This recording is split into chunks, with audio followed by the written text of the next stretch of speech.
You're not responsible. It was wrong. Reach out to me. We'll connect you. I will never see, speak, or hear from Aaron Smith-Levin for the rest of my life. I've been raised since the age of 4 to follow orders, do as I was told, or risk losing everything. If we speak out, that's the only way they're going to get the strength to have the courage to do the same. Why the hell does someone have to escape to get out of a religion? I'm still shocked by the evil. This is pure evil at work.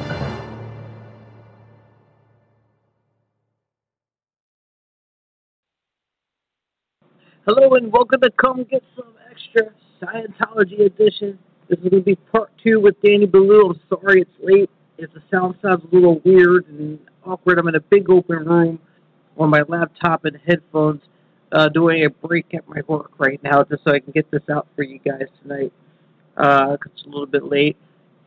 Well, you can follow me on Twitter under Miami6Man. You can follow the show under CGS_extra. There is a website, comegetsome.com, and of course the YouTube channel. Now I've been doing the YouTube channel CGS here, or you can just look up Come Get Some Extra. Look up my name. There's another YouTube channel that's doing pretty well. I'm not going to complain about it because I just want these interviews, these stories, these messages, these people's experiences to reach as many people as possible to make the biggest impact possible. So they can carry on and do what they're doing, but mine is actually the Come Get Some channel. And I've been wanting to do my podcast a little bit different when I transfer onto YouTube, where I put pop-up videos and messages, and I think I can add them later too through YouTube editing, a little bit different than what I'm doing, but it might be something I can do later as a project and just for fun. But right now I'm starting to just put the side-by-side picture up just so I can get these transferred to YouTube as quickly as possible because I'm getting a lot of requests for just ease of use. People aren't really worried about all the extra stuff, but there's a little bit better ease of use for some people on YouTube. And right now what I got over there, of course, I have the one with Leah Remini I started out with. I put my very first Scientology interview with Kathy Schenkelberg from Squeeze My Cans. Check it out, squeezemycans.com. And I start now in sequential order. So the first one I put up there, I have 3 new ones up now. The first 2 parts of Chris Shelton after the Aftermath. The first 2 parts, the 2 parts of Bert Leahy, who was World Buster for a couple of days, and 2 parts of the very deep and very important conversation I had with Nora Crest about why you can't be gay in Scientology. Check them out if you can, if you haven't already. Or if you just didn't like how they sounded here, I did do a little work tweaking the audio. Sounds better with headphones, but I did my best. So I'll be doing them chunks at a time over the next few months. Hopefully get them out very quickly for you and try to catch up to modern day, most recent podcast. I also would like to congratulate Mike Rinder, Leah Remini, all the A&E folks, and anyone involved in contributing to the Aftermath shows that Scientology and the Aftermath, Leah Remini, Scientology and the Aftermath, is up for its 2nd Emmy Award. And I couldn't be happier for you guys. You all deserve it. It's not about winning awards. It's about being heard. It was proven last year when the Emmy was won that you've been heard. And even just in the nomination, and if you do win, it shows you continue to be heard, and you'll continue to be heard from this point forward. Even some of the other religions that are struggling with the same things that ex-Scientologists do and the same abuses, it's all being looked at now, and it all needs to be taken into account and accountability. So without further ado, I don't know when my next show is going to be or how long it's going to be. It's a busy summer. I do have some interviews planned. I'm trying to line up and get scheduled. But we'll come back, circle back around, and talk about this again soon. Keep checking back with me. For now, here's a very, very important part 2 to my conversation with Dani Ballou. I was going to say, you hear a lot of stories of a lot of locations like this. Depending on time frame, depending on the person, depending on the location, all these factors, often they've been abused or they knew someone who was. Were you aware of any kind of abusive or illegal thing taking place in that location? Do you mean sexual abuse or physical? Any. There's definitely physical. going on. Like, there were people that would lose their temper with children and be too rough with them. I was not aware of any molestation or sexual abuse happening while I was there at the ATA. I was very sad to hear that it did happen, and I hope it wasn't while I was there and that I missed something, because I can tell you that even in my, somewhat, I don't want to say brainwashed, but in my state, I know that I would not have tolerated that. I would have, because I wrote knowledge reports too on people. So if I saw anything that looked like, for example, a man was trying to get a child alone in a situation, that would have raised my hackles, because I had been molested. And because my own children were there, I absolutely would not have looked the other way if something like that came to my attention. It seems to me that if you had written a knowledge report that someone was trying to get a kid alone, that you would have ended up in a sec check for writing that report, based on what I've heard from other people. It's possible, absolutely. Okay. Yeah, I was sent to ethics sometimes for writing reports about how my own children were being treated. And you were just looking out. You weren't doing anything bad. The viewpoint on that happening was, if I'm writing a knowledge report on someone about how my children are being treated, then I must have done something wrong. I must have my own secrets and overs and withholds that need to be addressed. Pardon my bluntness, but that's such bullshit. Oh, yeah, absolutely. I can tell you one story, because my kids did eventually get to the ranch, where I just did not allow it. I didn't go to ethics. I fought it, because it was a very simple cut and dry situation where I had bought winter coats for my daughters, and I went to visit them on a Sunday, and I saw some other kid wearing this coat that I had just bought 2 weeks prior, and asked my daughter, and she just kind of looked at the ground, and I had to dig, but I found out that, there was bullying happening, and this kid, bullied her and took her coat. So I went and got her coat back, and then I wrote a report. Like, why doesn't my daughter feel like she could go to an adult about her coat being stolen? Like, what's going on there? This isn't right. It's just not right. Like, you guys are supposed to be the adults there and the people in charge. Like, for example, back at Pac Base, if I'm in a dorm and somebody in my dorm were to steal something that belonged to me, they would get in a lot of trouble for that. So from my point of view, it's absolutely not okay that stealing is happening. Right. And so whoever was in charge of the ranch at the time, I can't remember his name, he wrote his replying knowledge report on me, and demanding that I be sent to ethics.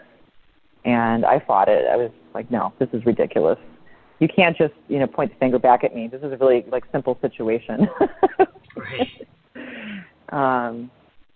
Yeah. Seems pretty straightforward to me. Yeah, exactly. All right. I know you mentioned this sort of passingly in the last couple of sentences here. I only want to talk about this if you want to talk about this. You mentioned that you were molested. Was that while in Scientology, or would you rather not go to that topic? Yeah, I'd like to skip it for now, actually. If that's all right. No, it's what you're comfortable with. We don't have to talk about it. Okay. I mean, I can tell you that it did happen, and Scientology did happen in New York City at the Sea Org, but that's all I'm going to say right now. Okay. All right. Let me just, for a second, just take it back to that passage in Dianetics. Does that influence any opinion on that for you? I don't want to try to steer this towards Scientology wants people to be pedophiles. I don't think that's what's happening. I don't think everyone in Scientology is running around trying to molest people. But Do you think that kind of enables that thought process, or the excuse of that thought process? When I think about that passage that you're referring to about the little girl who shudders, for me and my knowledge and my experience, what it means to me is the entire idea that there aren't children, and the entire idea that we're all, millions of years old, and these are just bodies, and that it softens it. I think it softens the whole. There must be something going on between these two Satans that could be addressed with auditing, or we could dig down and find out, like maybe they had a relationship in a past life or something like that. I think it leaves a lot to get people off the hook. I think it's a big excuse for a lot of people for a lot of things. Yeah. And for like even my own mother told me once that we were married in a past life. And wow. Like, what do you? Okay. How do you respond to that? Number one, she's not supposed to do that. Like, you're not supposed to tell people that you knew them in past life. Like, I don't know what her purpose or reason was for telling me that, but it might have been just because we were fighting at the time, and she was trying to point out that, hey, we're not actually mother and daughter. We've had other relationships before, and that's why you're not listening to me right now, kind of thing. But yeah, to go back to that whole passage being an excuse,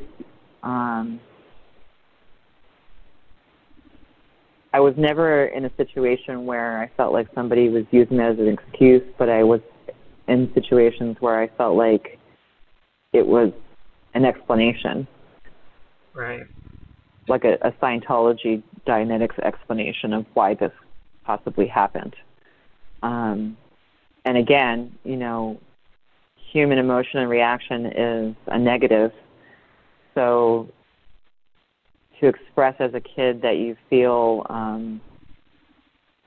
unsafe or damaged in some way because it's happened to you, that's not acceptable. You need to just go get into present time, do some auditing, do some assists, and get over it and move on. Because, my God, you're millions of years old. You've been, murdered and raped, and all these other horrible things have happened to you, and it's cool. Just move on. Keep going forward. That's the attitude that I got. So it's interesting because I think there's hundreds and thousands of policies and things that L. Ron Hubbard wrote and things that have been added since, and all these things can be summarized in this one paragraph about the 7-year-old shuddering. And I mean everything from it's your fault, you pulled it in, car accident, stolen jacket. Everything comes back to this one passage to me. And it's interesting how you can summarize it right there. It just says so much in one sentence. Anyway.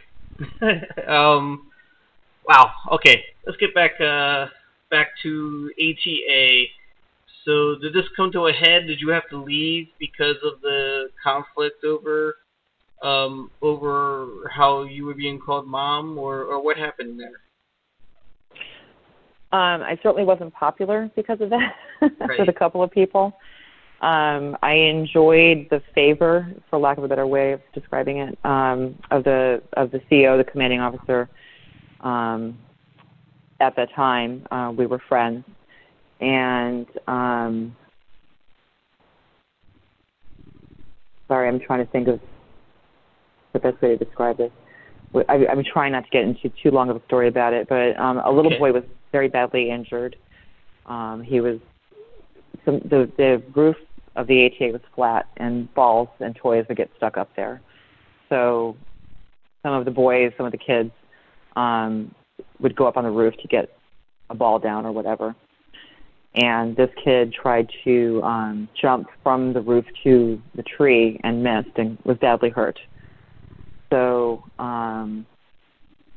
without going to that whole story, because that's an hour, that brought in an investigation because the child was hurt and had to go to the hospital, and that all has to be explained, and there isn't any health insurance, so it's just a big bad PR situation, like very bad.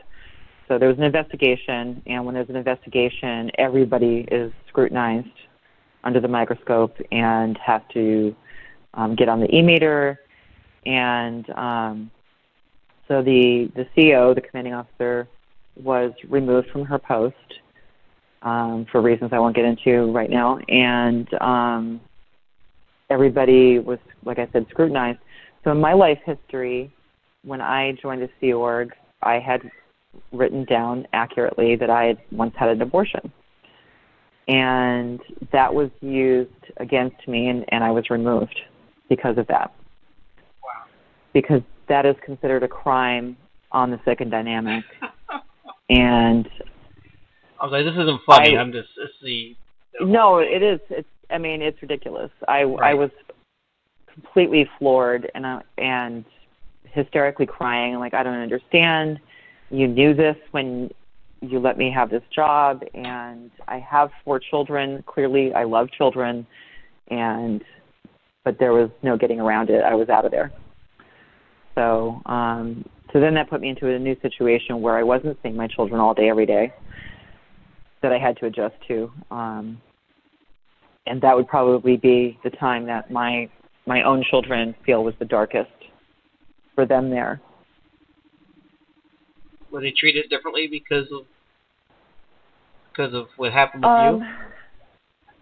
I don't know that they were treated differently, but they were definitely, it just wasn't there. So if something was happening, during their day, I wasn't there to mitigate it or make it better or, handle it in some way like I was. Like I was there. So if they're getting bullied or they have a problem or they're upset about something, they could see me and talk to me about it every day. And now we're only seeing each other on the weekends, or if I could go over there at dinner time, I would pop into their dorms at night and, give them a good night kiss while they were sleeping. And, my daughter actually recently reminded me of something because I was expressing how badly I feel about that time. And her reaction that I did not expect was, she's like, you did so much more than so many other kids had. Like, and who knows, and I'm not saying that those kids' parents didn't care or they weren't trying, but maybe they didn't have the opportunity. There were kids there who hadn't seen their parents in years because they were off on a mission or on the RPF or whatever. So she just said, I would wake up sometimes in the morning and remember that you had stopped in to give me a hug and a kiss and find a Tiger's Milk bar under my pillow. And, so I didn't remember. I actually didn't remember that she, and for her to remember that, it was just kind of a big thing, between us. I started crying. I imagine. Yeah. I'm like, I'm number one, I'm glad you remember that I was able to do those little kindnesses whenever possible, but it also kind of brought it home, like those tiny little moments of being able to express parental love. It hopefully meant something to them, and it's also heartbreaking because so many other kids didn't even have that. Wow. Yeah. Yeah. Never thought about that, the whole RPF thing. Like, when someone's sent to the RPF, it's not even a consideration that their children who was going to see them next week won't see them next week. It's not even a thought. No. Even Mike Render would tell you, he sent Miriam's mother away, never thinking, oh, she's got a daughter. It's not something that's even you would consider. Not at all. Is that the same thing with the PR, you mentioned PR a bunch. I know it's easy to mention now because we know that's kind of the thing. Was that a thing that was talked publicly and openly on site when you were a Scientologist? Was it like weighing whether you take this kid to a doctor and deal with the PR or find a way to help him hear without resetting his arm with a real medical professional? In that particular case, there was no question because it was a compound fracture. His bones were sticking out of his arm. He needed surgery. All right, so no one was going to tell you can't take him to the doctor? No. Okay, that's good. No, in fact, yeah, I was the one who took him to the hospital, and yeah, there was no question that he needed surgery. I think when it comes to your question about PR and things done to cover up situations with the children, I can think of times like, some older kids, teenagers decide to try to run away from the ranch. And they had the local, it was rural, so I'm going to say sheriff, as a guess. I would imagine it's a sheriff in that area by the Canyon Oaks Ranch. They basically built this, they call it a short story. They basically built this short story that this is a ranch for troubled children. And so if those kids tried to run away, and they did, and the sheriff picked them up walking down the road, they would just bring them right back. And those kids could tell them all the horrible things, like, I'm not doing school, I'm not being fed properly, I'm being made to work 10 hours in the sun, and they wouldn't be listened to because they're just, these punk teenagers that are being rehabilitated. So, of course, the sheriff's not going to listen to them. Wow. Which is really gross to think about for sure. When it comes to kids getting hurt in medical care, there was a Scientologist doctor nearby for minor things. And that's where, the kids would be brought if they had like a cut that needed stitches or an infection or something like that. Right. But, yeah. Wow. Let's talk about the PR. You told me earlier. I've never heard this before, but it doesn't surprise me that when people leave Scientology, sometimes the story given to people within Scientology is that they're dead. Is that what you told me? Yeah, I recently saw my mother, who I haven't seen in 18 years, and I don't know how we got in the subject. I guess we were just sort of reminiscing about people her age, because she's almost 70, and where they are now, and are they still there, and that kind of thing. So she was sort of listing off, like, oh, this person died of cancer. There was a lot of cancer stories that I wasn't sure, like, is that possible? Like, is this really the truth? There's quite a few real ones.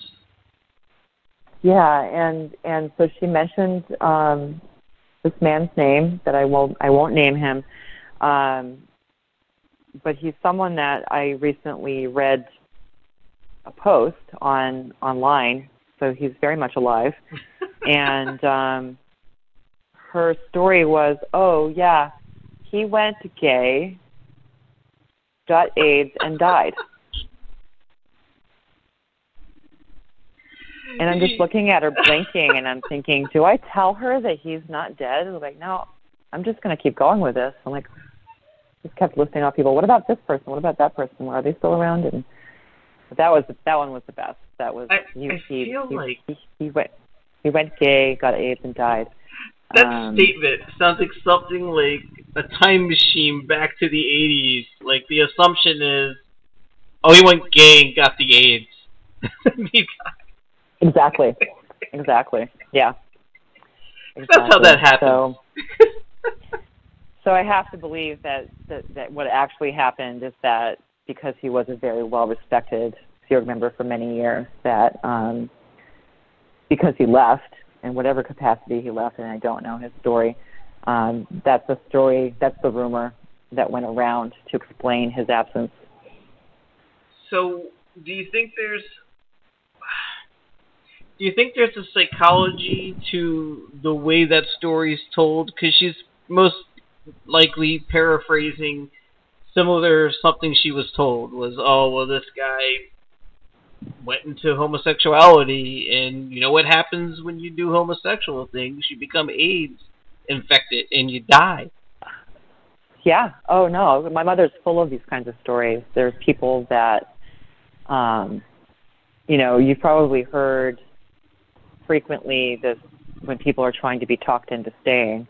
Like, it's terrible out there. You're going to flip burgers. You're going to be poor. You're going to be miserable. All these horrible things are going to happen to you. It's not just to paint a picture of the outside world as being bad. It's also because you're leaving. You're doing something that is not in alignment with your purpose and what you should be doing, which is helping clear the planet. So if you go against that and make this selfish choice for your own personal happiness, you are going to pull in these bad things. Right. And so my mother would be full of these sorts of stories where, somebody would leave and then, she would say, like, oh yeah, I heard they got hit by a car, or, they got murdered, or they're a druggie now. They're total druggie, overdose, dead. Like, okay. Hundreds of stories like that from her. And for all I know, they're complete inventions of her own, or these are rumors that she heard. I do not know. So, I talked to Nora Crest, speaking of the whole homosexuality thing, since that was mentioned. Yeah. I spoke to Nora Crest about why you can't be gay in Scientology, they want to audit the gay out of you. And then you hear from people within Scientology who deny that. Of course, Laura Prepon playing a lesbian on Orange is the New Black. I'll just ask you flat out, exaggerated or absolutely terrible thing? Exaggerated as far as you can't be gay? Right. No, not exaggerated at all. It's one of the worst possible things you could express. Okay, and I just learned recently, I believe you identify as bisexual? Yeah. And I don't want to sound ignorant asking. Some days. Some days? Is that how it works? Some days. Yeah, sure.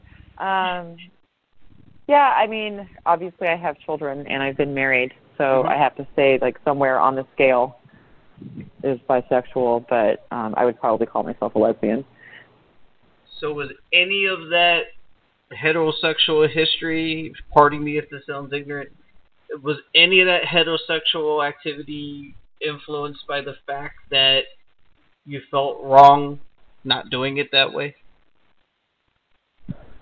I'll say I don't think so. Okay. I know my marriage, my second marriage in the Sea Org in 1995, I now know for certain was influenced by that I was trying to prove my heterosexuality by getting married, because during that time I was terrified of being discovered because I was attracted to a woman I knew in the Sea Org, who had gotten busted, is what we would call it. She got busted for having come out in a confessional that she was attracted to women. And for me to have heard that through the rumor mill, or, it probably, I think in that particular case, I was told by someone on authority who would know, which is another subject, because you're not supposed to tell other people right. what happens in confidential confessionals. Right. They don't have a problem telling people if they want to. Yeah. From what I've seen. So I heard that. I knew that I was trying to ignore this attraction I had to this woman, and I was terrified of being discovered. And I was also terrified about, like, myself, like, I'm just going to stuff this down, like, this is just some kind of weird aberration I need to ignore. But yeah, in retrospect, I definitely rushed into that marriage. I think I knew the guy maybe a month when we got married. I would say, especially in Sea Org life, because you don't have a lot of time, knowing someone a month probably means I spent all of 10 hours with him. And I laughed. Yeah. But yeah. So it wasn't so much trying to be straight as it was convince them that you weren't gay. And myself, yes. Or you are trying to just bury it. Okay. Wow. Yeah. It's terrible. That is. It's not exaggerated. You hear so many things and people think, well, it's maybe a couple cases here and there. Like you have your evangelicals in Christian religion who just won't tolerate it. It's just like that. But no, it feels like the norm from what I'm hearing. Yeah, by that point in my Scientology life, I had already experienced knowing people who were gone overnight. Just gone. Because of that. Because they were gay. And I, when I was, so my fourth time back, which was in 1999, just the shortest of all of my attempts to be there.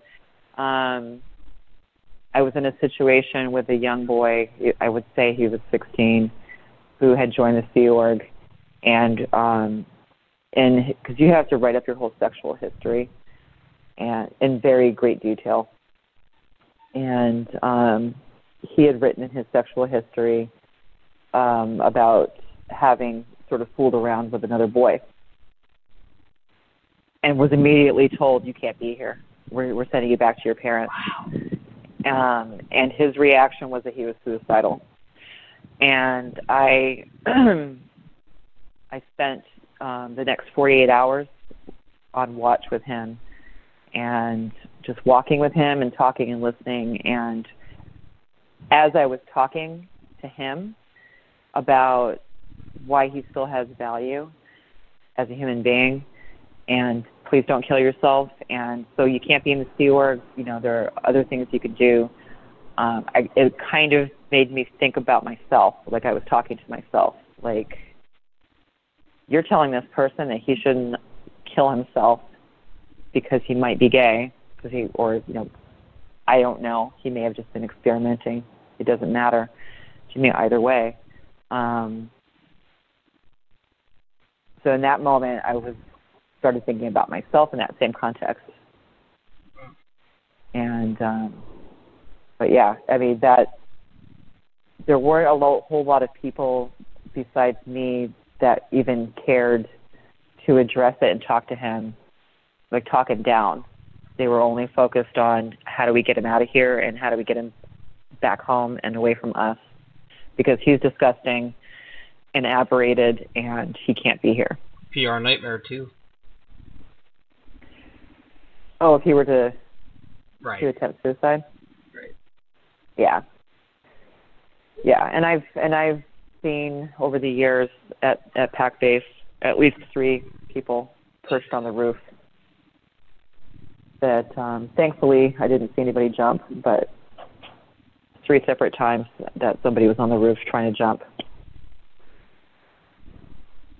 Wow. Yeah. All right. So we got that talked about there. Was this time when you were removed?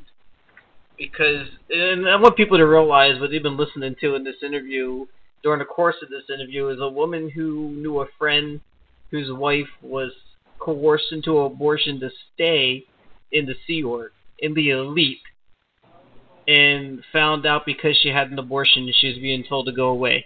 Is that about right? That is true, yes. That's crazy. Yeah. Okay. Well, I wasn't told that I had to go away. I was told that I could no longer work with children.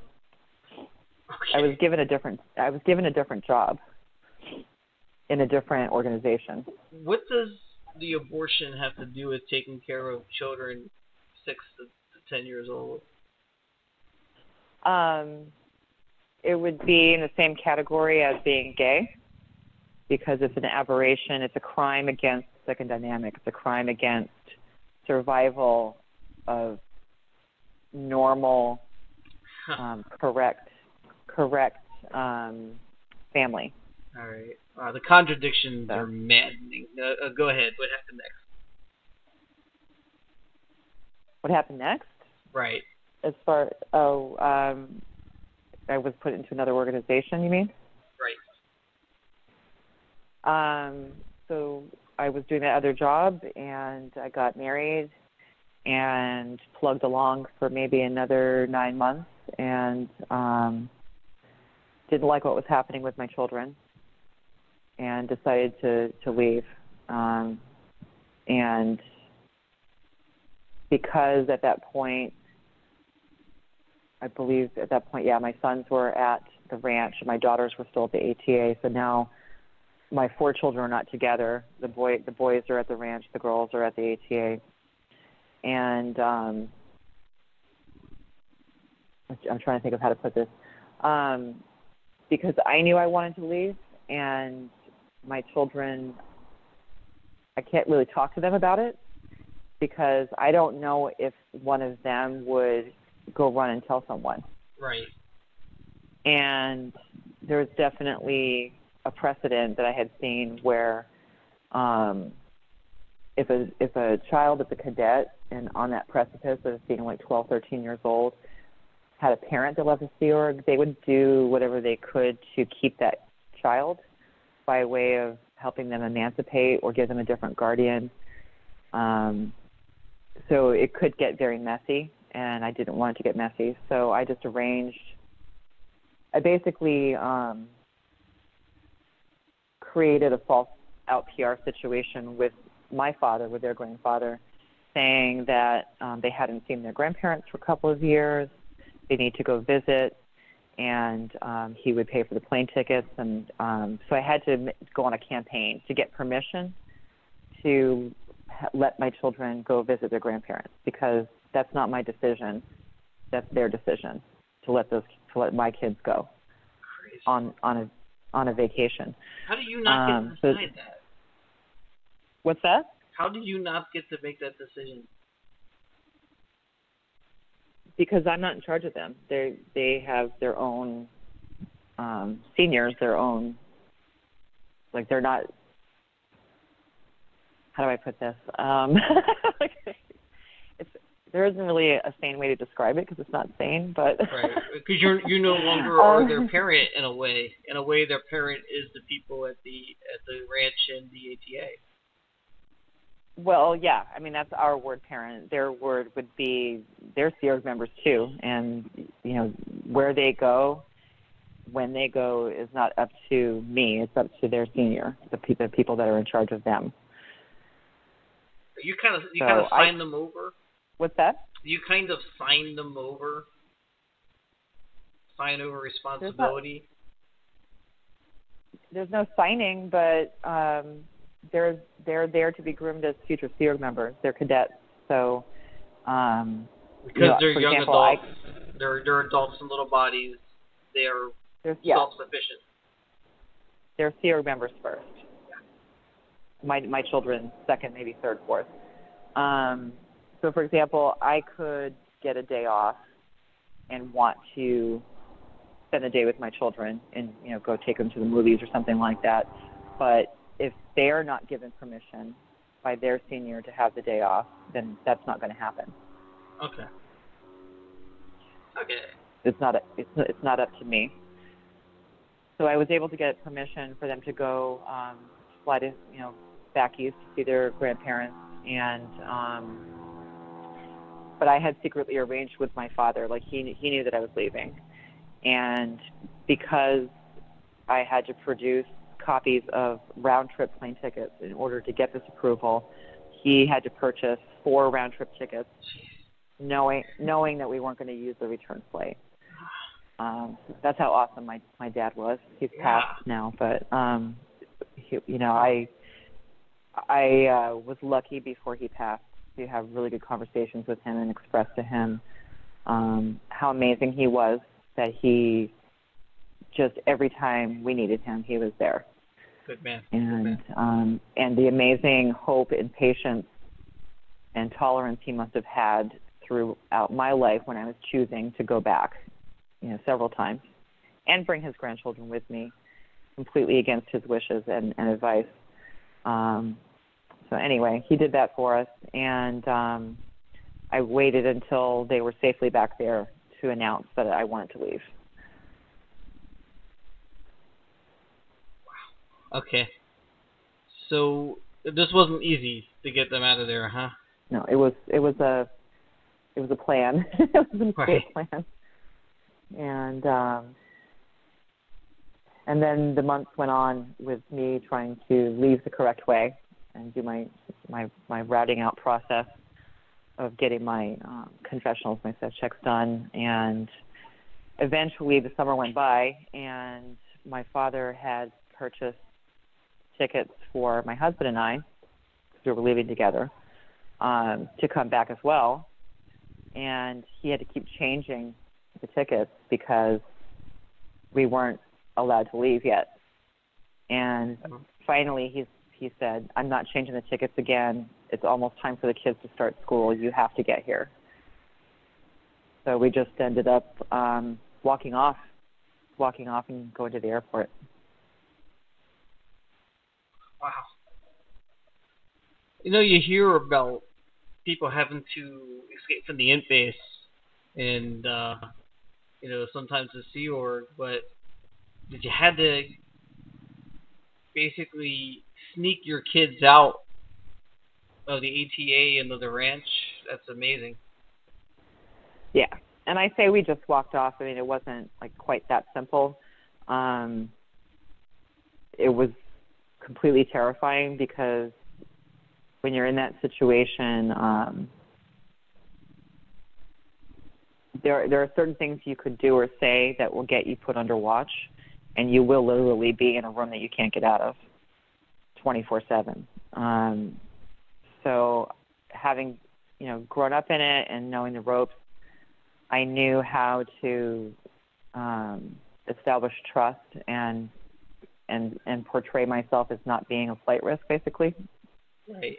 So that I wasn't going to be under watch, and just kind of played along and waited for that moment. But every step of the way, I was terrified that security was going to come up behind me. So, yeah. Wow. So, did anyone ever come looking? Anyone try to contact your dad over the years, or try to contact you, try to contact your kids to bring them back?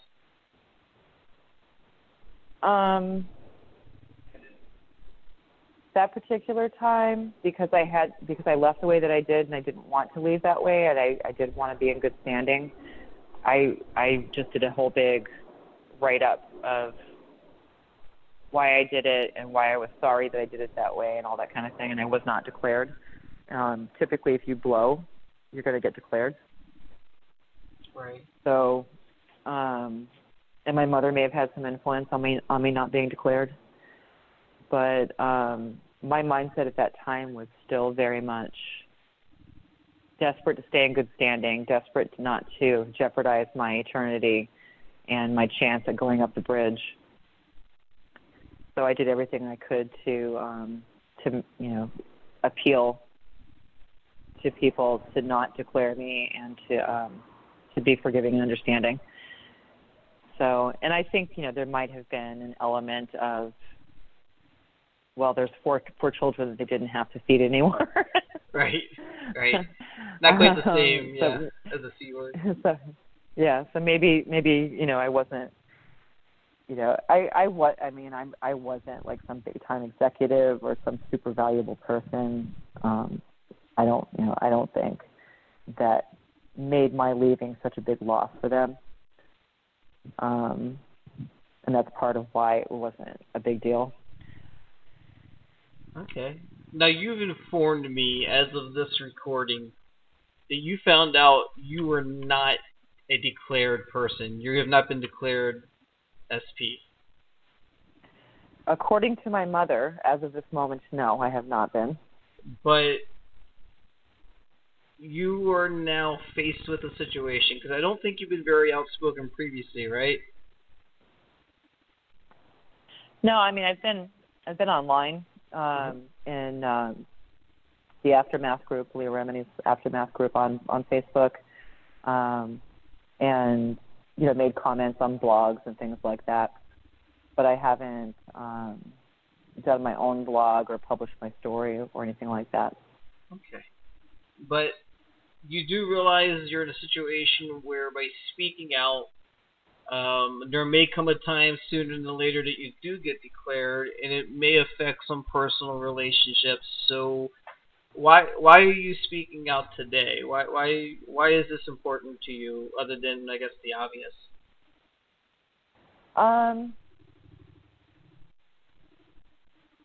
So it's been 18 years, and we didn't actually get to the last time I was in the Sea Org, but that's okay.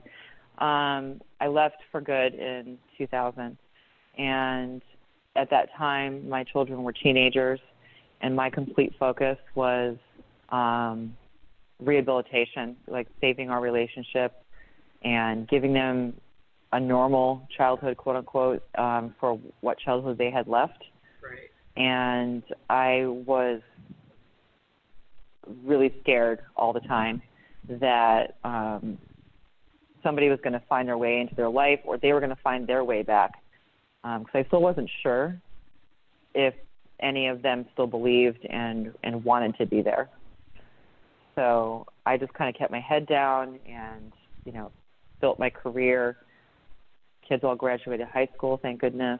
2 of them went into the military. 2 have graduated college. And I just kind of wanted to move on with my life, which I have done. And last year, through Facebook, my sister contacted my daughter and said, please tell Danielle that we're not in. Because I think she realized that I had not been in touch because I assumed that they were in, and I did. I assumed the entire 18 years that my whole that side of the family was still in, and so I therefore didn't want anything to do with them. So I reconnected with my sister last year, and doing that and talking to her and my brother and catching up on everything that happened to them sort of opened the floodgates. So all of a sudden, after 18 years, I'm reading people's books, like Leah's book, Jenna's book, and Mark Headley's book, and I had not watched Aftermath yet, and my sister and brother came to visit me here, and they said, well, let's watch it together, and so that's how it evolved, because I was perfectly fine. I guess the best word is pretending that I don't need to be involved. But as soon as I saw the show and realized that, oh my God, people are speaking out, people are doing this, and I can't describe it. Like how does one spend 18 years not knowing that there are so many other people out there that went through a lot of the same things and feel the same way you do, but I didn't know, and I just, probably a small part of me felt like there was something really wrong with me for leaving and not believing in it anymore, and being ashamed of that. So, Aftermath just was the key, and seeing my brother and sister, and then watching that show, and then just talking to them about everything that happened to them in the last 18 years with the church. So my feeling, seeing people that I know on Leah's show was, I can't let them stand alone. I don't want people to look at them and hear their stories and think, well, these are exceptional stories, these are singular experiences. The more of us that tell our story, the more hopefully the rest of the world realizes that these are common things that happen to a lot of us. Yeah, I've spoken at a few events and a few places online with some people who are ex-Scientologists who have not spoken out, and many of them share the sentiment similar to what you just said, that until they listened to stories on Aftermath, until they've talked to other people personally who were there and went through it, they kind of did feel it was them. It was something on them. And seeing this was kind of opening the door to, oh, wait, I'm not imagining things. I'm not crazy. This is what went on. Yeah, absolutely. So definitely you guys don't stand alone, and it's amazing that you're speaking out. Was there something significant that happened? I forgot about that. You know, we spoke weeks ago. I forgot about that last time in the Sea Org. What happened there, if you don't mind getting into that briefly? Or is that a long story? Yeah. Excuse me. Yeah, I'll try to make it as brief as I can. The last time was the most traumatic, because my younger son, was in the Sea Org at the age of 14, and it was just him. He was, he joined. I gave him permission, and so he was on staff, and I started reading things online, and I think it was Operation Clambake, actually, that I had started reading online. So that was in 99, and late 99, and so in early 2000. Okay, so so I decided I was done, that it was all bullshit. Not just based on that website, but just a cumulative thing. And how do I get my son out? Like, how do you get a 14-year-old on board that what you just raised him in is wrong, and now you just forget the whole thing and we're going to just leave now? Like, that's not going to happen. He's going to see me as an evil person who's gone off the rails and disconnect from me, and I'm going to lose my son. So I had to figure out how to get him out, basically. And so I hatched a plan with my older son that we were going to go pick him up on his day off on Sunday. And as often happens, we showed up on Sunday morning, and his day off had been canceled. So he only had a few hours. And so I'm just kind of like, oh, okay, well, at least we can go get breakfast, because we drove all the way here from San Diego. And so he's like, yeah. And my older son is kind of pushing it a little bit, because he's like, yeah, you should grab some clothes. Mom could do your laundry, and trying to get him to get stuff, which of course doesn't make sense for just hanging out for a few hours. So I'm like giving my older son this look like, yeah, forget it. And I think that's because my oldest knew that his brother would be upset to leave all his stuff behind. Right. On top of everything else. So we got in the car to presumably go to breakfast, and of course we weren't going to breakfast. I headed straight for the highway, and as soon as I got on the on-ramp, my younger son started to fight. He was like, "Where are you taking me? Let me out, what are you doing?" And my oldest son had to physically restrain him in the back seat while I'm driving from Los Angeles to San Diego. And when he calmed down enough, I told him how I felt and what was happening. And still not sure, like the second we get to San Diego, if he was just going to run away and find his way back to Los Angeles. And as soon as we got, not as soon as, but shortly after we got home to San Diego, Sea Org members started showing up. And I was telling them to leave, and I was going to call the police. And they went away. And then my mother showed up. And the traumatic part of this is that my mother asked to see him. She's like, "Oh, I just want to make sure he's okay. Let me just talk to him for a minute." And so she talked me into it, and I brought him out.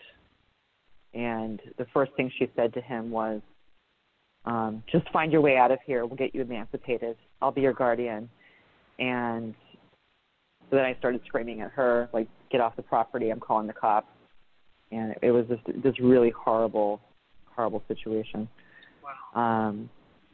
And part of my plan with all of that was that we were going to move far away from San Diego shortly after, which we did within a few days.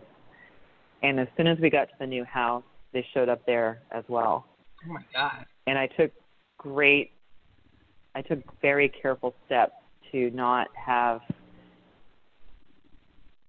anything in my email or what basically so paranoid at that time that I assumed that they had complete access to my email and other things. Oh. So I went to great lengths to rent this place just by phone. So for them to have shown up there within a couple of days of arriving, I can only assume that they did have access to my bank account or something. I still don't know. Yeah, they were definitely watching you or something. Yeah. And then we went through another traumatic scenario where my kids were in the house and I'm telling people to leave.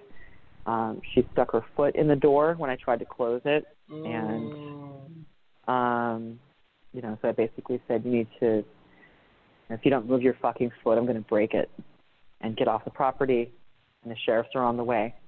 And that was the last thing that happened in 2000, which is why I'm surprised I'm not declared. Yeah. Well, wow. Well, good for you making that stand. Yeah, and I'm very happy to say that my son did not find his way back, and he wants nothing to do with it. Did it take a while? But well, like I said, I talked to him a few weeks ago, and he said he was angry with me and hated me for a good couple of years for doing that. Yeah. And I mean, he wasn't a bad kid. He wasn't like an unruly teenager or anything like that. But I'll take it. I'll take being hated for a few years for doing that if it means he's not in anymore and doesn't want to go back now. So. Wow. Good. Was there anything else that we missed? I beg your pardon? Is there anything else that we missed? Is there something that I'm missing in the story here? Not that I can think of at the moment. Yeah, I really thank you, and I'm sure everyone else that's affected more directly by this will thank you for sharing your story with us here. At the end of every podcast interview, I do what's called 10 questions. And basically just ask 10 questions that are goofy or silly, sometimes thought-provoking. If you're not comfortable with one, you can just skip it. Okay. All right. So do I just say next really loud, like next? No, you just give your answer and I move on to the next question. Usually, quick answer. Usually, if you can't do it quick, you can't do it quick. It doesn't matter. I used to do think fast, but I think it's never worked. So, 10 questions with Dani Ballou. Question number 1. The combination of peanut butter and chocolate, yes or no? Yes. Yes, okay. Number 2. Which of these is more true? The truth hurts or the truth will set you free? Ooh. I'll say the truth will set you free. Yes, they're both kind of true, but that one's stronger for you. Okay. Number 3. This is dangerous. Okay. True or false? Reality TV and politics are a perfect match. True. You think it's true? Okay. All right, that's your opinion. Okay. I think it's false, but we won't get into that. Number 4. Really depends on how you look at it. Yeah, it does. It does. Number 4. And I don't think anyone should try to read into that question or answer. Number 4. If you had the ability to change just one thing about Scientology, what would it be? Disconnection. Okay, very good. Number 5. Are you into sports, books, or something else? What you think? Books for sure, and something else would be video games. Video games. We'll talk later. Number 6. What's the most recent video game that caught your eye? I just started Dragon Age Inquisition. Dragon Age Inquisition. Okay. All right. I got you. I see where you're coming from. All right. Number 7. True or false, in your opinion? True or false? Kirstie Alley knows what she does and is complicit. Oh, is it true or false? Yeah. I think false. I don't know. You think she's still just believing everything she's doing is right? I can only look at her through the same lens that I look at my own mother. Okay. Because my mother is so delusional, and she believes it. Fair. Has she been shown things, your mother? No, I don't think so. She wouldn't say. See, she hasn't even looked. I mean, that's to say that Kirstie Alley looked. But anyway, okay, no problem. Number 8, along the same lines. I like to have fun with this. Who in the world is Stacy Francis, and should I really care? Oh, I don't know who Stacy Francis is. I love that answer. It's perfect, and it's probably true. It's probably true. Okay. I have fun with that. I feel like should I know? Nah, she's one of those Scientologists that's sort of almost a celebrity that was friends with Leah and talked trash about Leah. That's one of those things. Okay. I like to say, well, no one knows who the hell she is anyway. Why does anyone care what she says? I don't know who she is. All right. Number 9. Another which is more true for you. You should always look out for number 1, or should we all look out for each other? So I'll look out for each other. Absolutely. And number 10, I always leave open. Is there anything else that's important that you think is important that you want to say? Something, a message you want to give to anyone out there, either family, friend, or just people on the fence?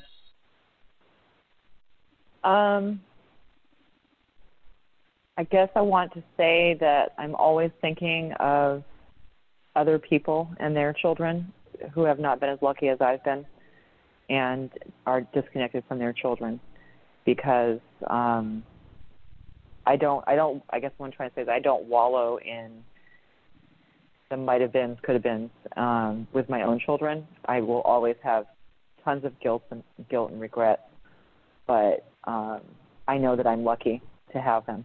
And there are so many heartbreaking stories of parents who are disconnected from their own children because they left.